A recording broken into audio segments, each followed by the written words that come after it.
શાસન જેને ચલાવવાનું હોય, સુશાસન આપવાનું હોય, સલામતી આપવાની હોય અને લોકશાહીને જીવતી રાખવાની જવાબદારી લોકોએ જેને આપી છે એ ભારતીય જનતા પાર્ટીની સરકાર ક્યાંક ને ક્યાંક લોકશાહીનું ગળું દબાવી રહી છે.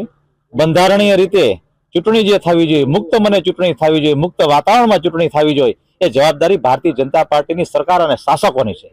ત્યારે સરકાર અને શાસકો પોતાની મતિ ભૂલી ગયા છે, ક્યાંક ને ક્યાંક ગુંડાગીરી પર ઉતરી આવ્યા છે. સરકારી તંત્રનો બેફામ દુરુપયોગ કરી અને એનકેન પ્રકારે કોંગ્રેસના ઉમેદવારોને ડરાવી, ધમકાવી, લલચાવી, ફોસલાવી અને એમના ફોર્મ કેમ પરત ખેંચવા અને કોઈ પણ પ્રકારે સત્તાનો હથકંડો કેમ આપના હાથમાં લેવો એ પ્રકારનું વાતાવરણ સર્જ્યું છે. ત્યારે કોંગ્રેસ દ્વારા ચોક્કસ 1 ડઝનથી વધારે અમારા નવા જે ઉમેદવારો છે, જે પ્રથમ વખત ચૂંટણી લડી રહ્યા છે, એવા ઉમેદવારોને અમારે લોકશાહીને જીવતી રાખવા માટે, લોકશાહી પર્વને જીવતું રાખવા માટે થઈ અને રાજકોટની બહાર ખસેડવા પડ્યા છે. આ બહુ શરમની વાત છે.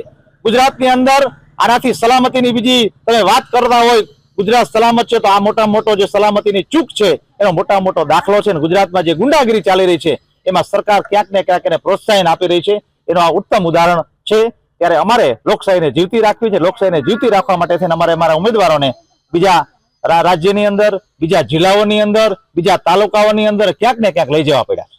અમારા ઉમેદવારોને જે પ્રકારે ધમકી આપવામાં આવી છે, ઉમેદવારોને કોને કોને ધમકી આપી, એમાં ક્યાંય પણ જરૂર પડશે તો કાયદાનો સહારો પણ લેવામાં આવશે. લોકશાહી પદ્ધતિથી જ્યાં વિરોધ કરવાનો હશે ત્યાં વિરોધ પણ કરશું અને આ નિંભર તંત્રના અધિકારીઓને પણ ઢંઢોળશું. કારણ કે સરકાર છે એમાં બેઠેલા અધિકારીઓ પ્રજાનો પગાર ખાય છે. લોકશાહીની અંદર બંધારણીય છે અધિકારો જે મળ્યા છે, બંધારણીય અધિકારો જ્યારે હનન થતું હોય ત્યારે સરકારની પણ જવાબદારી છે અને અધિકારીઓની પણ જવાબદારી બને છે.